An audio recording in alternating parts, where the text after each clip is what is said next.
Hi, it's me, Daniel, and today is the end of day two or round two of the BCC Open, and I've just finished round two. Yes, yes, yes.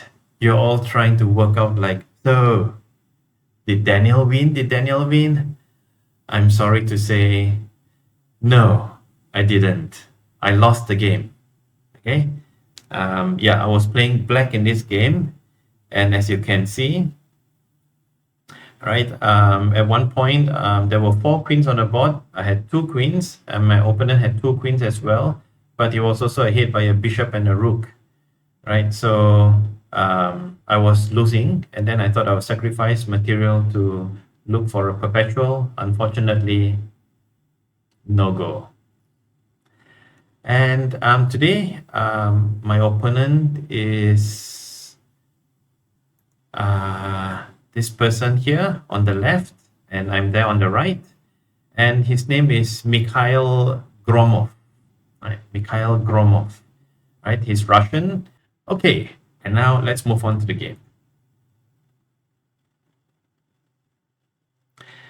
Okay, um, I played the Sicilian defense, okay, and my opponent played the Grand Prix attack, which is basically e4 and then f4. And this is one point that we reached in the opening. This was around move 10, okay, and my opponent had played c3. Okay, and this was one of the critical moments, right? One of the first critical moments in the game. And here what I should have done was to play knight c3. Okay, and with this move, black would still be at roughly at parity with white. Okay, unfortunately, what I decided to do was I decided to go for a trade. So my bishop took his knight, knight takes, and then I moved my knight back. Okay, and with this, black is worse, right? White has the advantage, right? So you can see there, white has got the bishop pair, and they're not blocked by pawns. So the king's white square bishop, it can move out, right? And it would have a very good potential from the pawn structure at the moment. Okay, and white pushed e5 to get more space, and black moved to d5, right? So getting an outpost.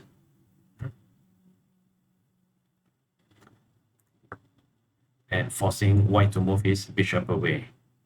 Okay, at the moment, white still has got a slight advantage. Okay, and here I thought I would mix things up a little bit, which turned out to be a bit of a blunder.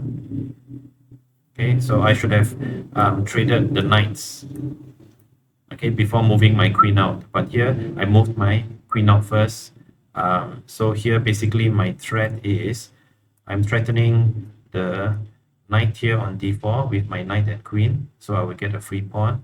I'm also threatening the b2 pawn with my queen. Okay. So white decides to trade. And here I had a big decision to make. Okay, what should I use to take the knight with? Right, so I was a bit worried about developing my white square bishop. So what I decided to go for was to take with my b pawn, right? So again, this is not so good. Taking with the queen would have been better. So here I'm threatening the b pawn. Okay, and white moves the pawn up. Okay, and then I pushed. And white moves the bishop here. And then I had a bit of a think. I was trying to work out what I should do here. And I decided that I would have to trade pawns, right?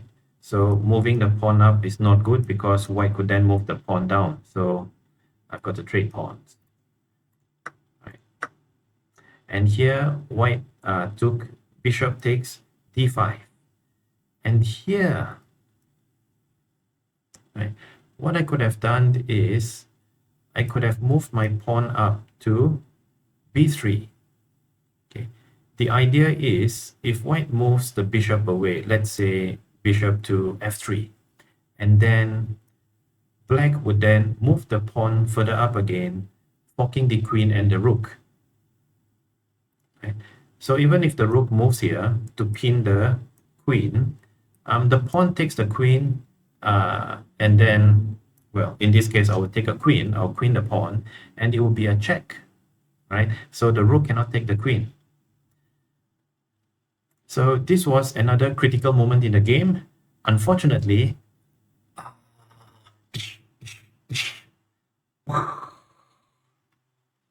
I didn't make that move. What I did was I took the pawn on c3, and I was thinking, ooh, I'm going to win a pawn, I'm going to win a pawn. Well, actually, I'm going to win 2 pawns, I'm going to win 2 pawns. And I missed this move. I totally just missed this move, right? And I realized that once I moved my queen, right, the white bishop could then run away. And I thought for quite a while, so I had been leading in on time for about maybe 20 or 30 minutes, but here I had a long think, and in the end I decided to have a more active queen, and I moved it to b4. Okay, and as expected, white moved the bishop to f3. Okay, so I moved my pawn up here. I've got ideas of moving my bishop to a6 and then controlling here. So if white is a bit slow in castling, I would be able to control this line and prevent white from castling. So giving me a bit of, some chances with the white king in the center in the open. Okay, but white decided to castle. I moved my bishop to c4. Okay, so this is quite a tricky position. I was actually thinking of bishop to b7, right? So planning to have the exchange here.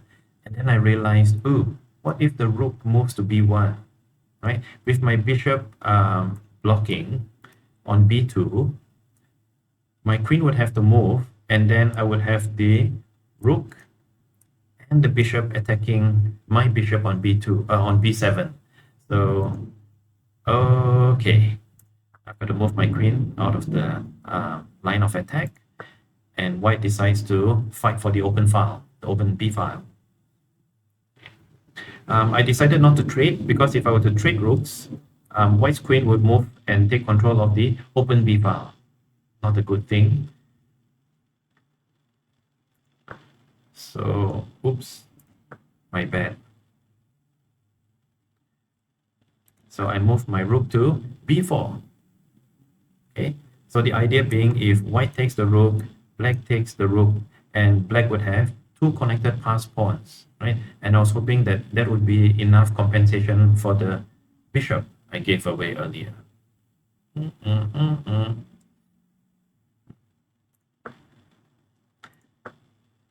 Okay, and here I've got the threat where if white decides to take the rook here, I've got a checkmate. Yes, I'm behind in material, so I'm just going for all these small tricks, right? Just in case, you never know. So white moved the rook, so preparing the bishop to come here to attack the queen and the bishop. And I decided I had no choice. My king is still in the center, and I need to bring this rook out to play on the queen side. So I castled. White attacks the queen. I move my queen. Bishop trade. And here, I was surprised. Right? So white actually traded rooks on b4. So now I've got the glimmer of hope. Right? I've got 2 connected passed pawns on the b and c files. Okay. But here it was very tricky. Okay. So if rook goes to b8, queen takes the pawn. But pawn would take the queen, right? Yes, and then rook takes rook.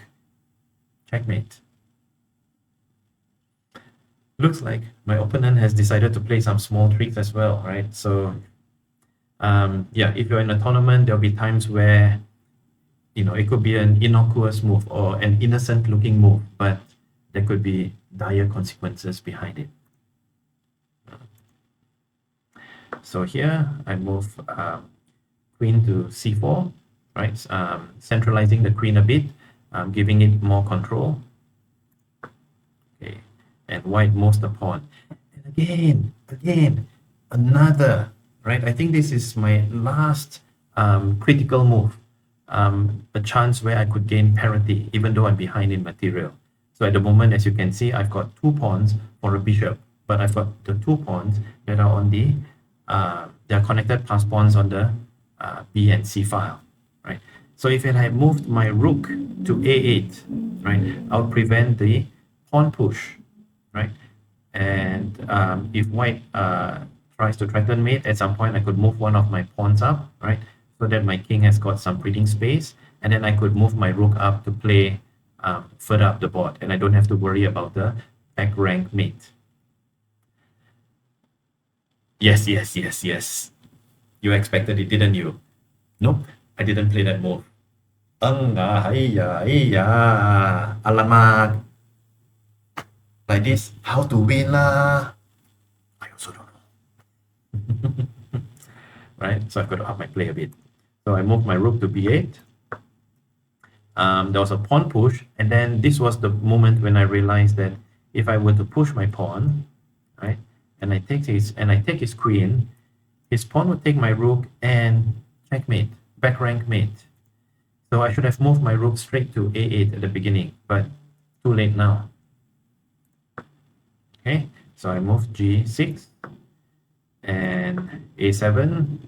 So I had to move my rook away. I had to choose a8 or c8. I decided c8, where the rook is a bit more active, right? But really, at this point, black is much worse, right? And losing. I was surprised here. So I was expecting white to actually focus their play on the queen side. Okay, but here he played g3, and I was thinking, well, let's muddy the waters a little bit. Okay, so I moved my king up, and then I went for h5.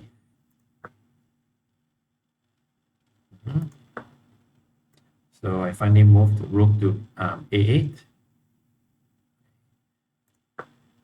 So I was wondering, like, maybe I would have to move my queen, and then at some point, my queen and my rook would have to take the pawn. I'll have to sacrifice the rook for a pawn and bishop, which means I'll be playing with 3 pawns against a rook, but with queens on the board, which basically means I'm a dead duck. Okay, but here white moves g4. Another glimmer of hope. Not much, but okay. I thought, right, let's trade the pawns. Open h file, rook to h8. He moves king g3, and I thought, well, let's muddy the waters a bit. If I'm going to lose the game, let's go down with a bang.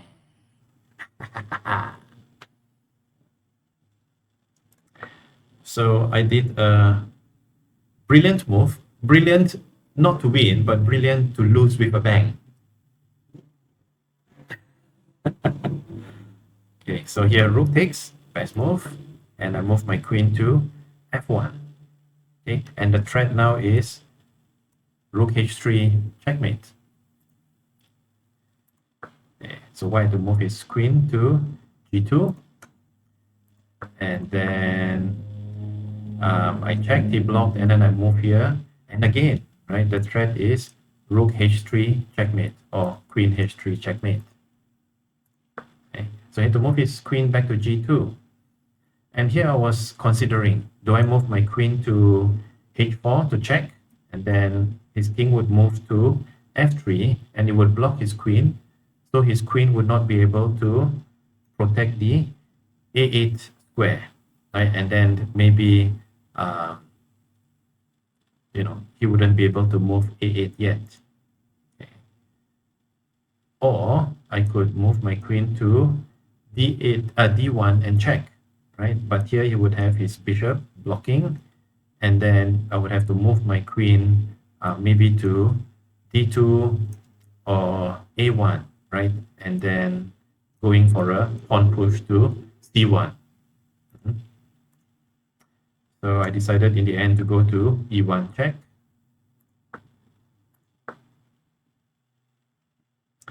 And then I move my queen, so I'm getting ready for the pawn push. Right, he moves b8. Okay, so here obviously rook cannot take rook because then pawn would take and queen. So I decided, well, let's just go for 4 queens on the board. Check, king moves, and I get another queen. And he gets another queen. So now we've got 4 queens on the board. I checked. Okay, and he blocked. And basically at this point, even though we had 4 queens on the board, but his king was safe enough because he's got, he's got basically 2 queens, right, that can defend. And he's also got his rook here, and he's got the bishop here, and it was lost. We played just a few more moves, trade off a pair of queens, and then I resigned. It was a very up and down game. Did my best. Unfortunately, not good enough, right? This was a very long game. It took more than 4 hours. So one good thing I came out was, hey, you know, even with this old brain, right, I'm able to actually sit down and focus on a game for more than 4 hours, which is basically a lot more than I expected. So I was very happy with that. And one other thing, I've realized coming to this tournament, having looked at the opponents, the players in the tournament, and how well they play, I feel a bit like, I think I have to sort of say it in Thai. กบอยู่ในกะลาออกมาหากินแต่กบที่อยู่ในกะลาออกมานี่เป็นอาหารให้กิน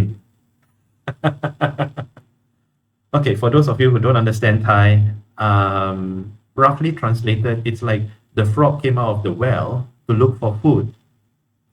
But instead of finding food, the frog became food for other animals.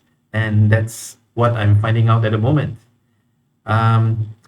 There are 7 more rounds, and I hope to continue learning, right? So that I'll know my weak points and which areas I can improve. And maybe, hopefully, in my next tournament, I'll be able to perform much better. Right, that's it for today's recap. Thank you very much. Bye.